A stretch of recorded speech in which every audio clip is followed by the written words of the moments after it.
ఇంతకు ముందు రిటైల్ షాపులన్నీ కూడా రాష్ట్ర ప్రభుత్వమే రిటైల్ షాపులు పెట్టి ఫిక్స్డ్ రేట్స్ పెట్టి ఫిక్స్డ్ టైమింగ్స్ పెట్టి దానిలో కొంతమందికి ఉపాధి కల్పించి తద్వారా లిక్కర్ అమ్మేటటువంటి కార్యక్రమం చేసి అవుట్లెట్స్ అన్నీ కూడా రిటైల్ అవుట్లెట్స్ అన్నీ కూడా సక్సెస్ఫుల్గా జరిగాయి.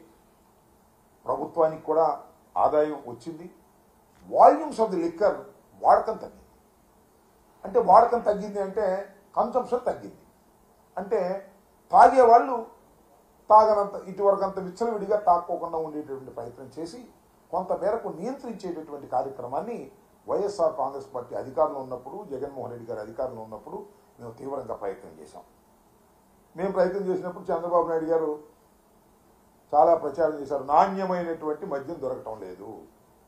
మద్యం అధికారంలో ఉన్నప్పుడు, జగన్మోహన్ రెడ్డి గారు అధికారంలో ఉన్నప్పుడు మేము తీవ్రంగా ప్రయత్నం చేశాం. మేము ప్రయత్నం చేసినప్పుడు చంద్రబాబు నాయుడు గారు చాలా ప్రచారం చేశారు. నాణ్యమైనటువంటి మద్యం దొరకటం లేదు. మద్యం తాగితే చచ్చిపోతున్నారు. మద్యం దౌర్భాగ్యమైన మద్యం ఇస్తున్నారు. మేము వస్తే నాణ్యమైనటువంటి మద్యాన్ని సరఫరా చేస్తాం. ఎంత బాగుంది. చంద్రబాబు నాయుడు గారు నాణ్యమైనటువంటి మద్యాన్ని సప్లై చేస్తామని చెప్పేసి 99 రూపాయలకే క్వార్టర్ అని చెప్పి పెట్టారు. సరే, పాలసీ మార్చేసి అంతా ప్రైవేట్ రంగానికి ఇచ్చేటటువంటి కార్యక్రమం చేశారు. ఇది కొత్తదేం కాదు. 2014-19లో కూడా నారా చంద్రబాబు నాయుడు గారి ప్రభుత్వం ఉన్నప్పుడు కూడా ఇదే కార్యక్రమం చేశారు. అప్పుడు ఒక రకమైన తంతు, ఇప్పుడు ఒక రకమైన తంతు. ఏమిటి?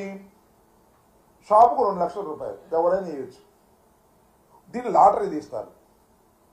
లాటరీ తీసి ఆ షాపు ఎవరికి వస్తే వాళ్ళకి ఇస్తారు. చూడటానికి బాగుంది కదా.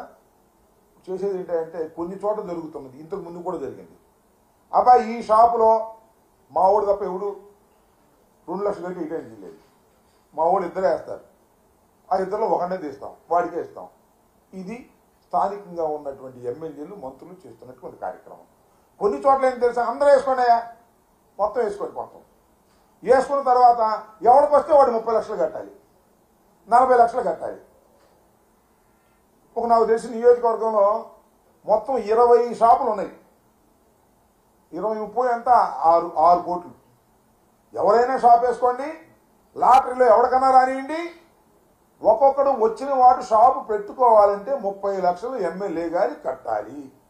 కట్టలేదు, ఎట్ట వ్యాపారం చేస్తాడు చూస్తాం. ఎక్సైజ్ సిఏ వెళ్తాడు, ఎక్సైజ్ డీసీ వెళ్తాడు. అది లేదు ఇది లేదు పెట్టాయని అంటారు. వాడేమో ఫీజు కట్టుకోవాలి 60 లక్షలు 70 లక్షలు. వీళ్ళు అడ్డం పడితేనేమో సాగదు. బ్రాంతి వ్యాపారం మనం చిన్నప్పటి నుంచి చూస్తున్నాం. ఎక్సైజ్ డిపార్ట్మెంట్ కోఆపరేట్ చేస్తే తప్ప వాళ్ళు చేయలేదు. వాళ్ళ మీద కేసులు రాసేస్తారు, మూసేస్తారు, షాపుకు సీలేస్తారు.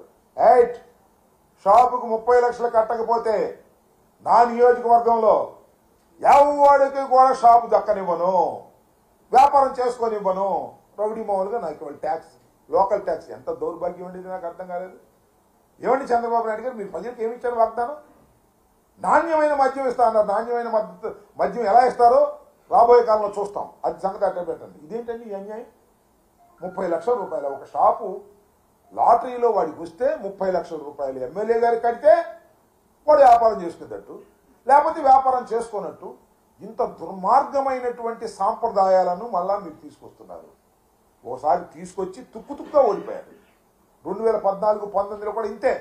అప్పుడు పెద్ద విచిత్రం ఏంటంటే అసలు ఎవడైనా సరే లాటరీకి 2 లక్షల రూపాయలు కట్టే నాకు చెప్పకుండా కట్టి నీ ఊరుకోండి అభాయించారు. అటాక్ కొన్ని చోట్ల జరిగింది, కొన్ని చోట్ల దాన్ని భిన్నంగా చేశారు, డబ్బులు వసూలు చేశారు, నాశనం అయిపోయారు. వ్యాపారస్తులు నాశనం అయ్యారు, వసూలు చేసినటువంటి ఎమ్మెల్యేలు కూడా నాశనం అయ్యారు ఓడిపోయి. ఇవాళ కూడా అదే పద్ధతిని ఇవాళ ఇక్కడ తీసుకొస్తున్నారు. చాలా దురదృష్టకరమైనటువంటి పరిణామం. మొత్తం ఎంత విచిత్రం అంటే మొత్తం ఉన్న షాపులు ఎన్నాయంటే 3,300